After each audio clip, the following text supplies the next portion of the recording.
ఉండండి మీ నాయకులే మంచోడు ఎందుకు అనంటే తీసుకున్న అప్పు చెల్లించలేదని బ్యాంక్ అధికారులు ఓవర్ యాక్షన్ చేశారు. లోన్ తీసుకున్న మహిళ ఇంటి ముందు పొయ్య పెట్టి వంటవార్పు చేశారు. జనగామ జిల్లా దేవరుప్పల మండలం పెద్ద తండాలో ఈ ఘటన జరిగింది. ఇక తండాకు చెందిన గూగులోతు లక్ష్మి తెలంగాణ గ్రామీణ బ్యాంకులో మహిళా సంఘంలో రుణం తీసుకుంది. ఆ అప్పు ఇప్పుడు 61,000 అయింది. అప్పు కట్టాలని బ్యాంక్ అధికారులు ఇప్పటి వరకు పలుమార్లు గూగులోతు లక్ష్మికి చెప్పారు. లోన్ కట్టేందుకు కొంత టైం ఇవ్వాలని మహిళ కోరిన బ్యాంక్ ఆఫీసర్లు వినలేదు. అంతేకాకుండా బ్యాంక్ అధికారులు లక్ష్మి ఇంటి ముందు వంటవార్పు చేపడతామని పొయ్యి వెలిగించారు. ఇక బ్యాంకుల్లో అప్పు తీసుకుని కోట్ల కొల్లగొడుతున్న కుబేరలను వదిలేసి కూటికి తిప్పలు పడుతున్న వారిని ఇబ్బందులు గురిచేయటమేంటని ప్రశ్నిస్తున్నారు జనం. ఇదే పద్ధతి మనం వాళ్ళ ఇంటికాడికి వెళ్ళి పోయే పరిస్థితే లేదు. ఈ ఊర్లో ఇవాళ తీర్మానం చేస్తున్నాము. తమ్ముడు మీ ఊర్లో ఉండండి మీ నాయకులే మంచోడు ఎందుకు అనంటే నాది కూడా ఉన్నా సార్ నేను కడతా ఇప్పుడు అంటే ఇప్పుడు కడతా అనేటోడు వాడిని ఎవరు కట్టకపోతే ఆ ఊరు మీద సెర్ప్ డిపార్ట్మెంట్ బ్యాంకు వాళ్ళు కలెక్టరేట్ నుంచి కలెక్టర్ కూడా అదే చెప్తున్నారు లోన్లు కట్టిపీయమని చెప్పి. ఈ రోజు ఇక్కడ సమావేశం మనం జరిగినాము. 30 మందితోటి SERP department field officer DO NPA manager అందరు ఇక్కడికి వచ్చినందుకు వీళ్ళు 28 తారీఖు లోపల 51,000 కట్టాలి. ఇప్పుడు 10,000 కట్టాలి. ఇది ఒకవేళ కట్టకపోతే మళ్ళా సెర్ప్ డిపార్ట్మెంట్ వాళ్ళందరూ వచ్చి ఇక్కడ కూర్చుంటే వసూలు చేయడం అవుతుంది. ఇందువలన ఎన్పిఎల్ లేకుండా ఉంటేనే మనం బ్యాంకులో ఏదైనా లోన్లు ఇస్తాము. ఆ ఊరు కూడా బాగుపడుతుంది. ఇప్పుడు రాజన్న వాళ్ళ ఇంటికి పోతాం. నెక్స్ట్ వాళ్ళ ఇంటికాడ కూడా ఇదే పద్ధతి.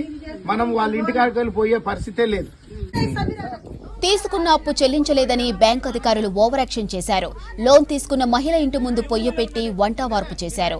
ఇక జనగామ జిల్లా దేవరుప్పల మండలం పెద్ద తండాలో ఈ ఘటన జరిగింది. తండాకు చెందిన గూగులోతు లక్ష్మి తెలంగాణ గ్రామీణ బ్యాంకులో మహిళా సంఘంలో రుణం తీసుకుంది.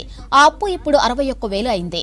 అప్పు కట్టాలని బ్యాంక్ అధికారులు ఇప్పటి వరకు పలుమార్లు గూగులోతు లక్ష్మికి చెప్పారు. లోన్ కట్టేందుకు కొంత టైం ఇవ్వాలని మహిళ కోరినా బ్యాంక్ ఆఫీసర్లు వినలేదు.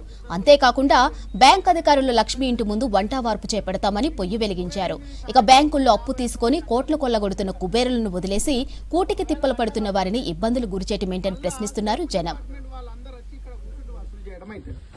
ఇందువలన ఎన్పిఎల్ లేకుండా ఉంటేనే మనం బ్యాంకులో ఏదైనా లోన్లు ఇస్తాము.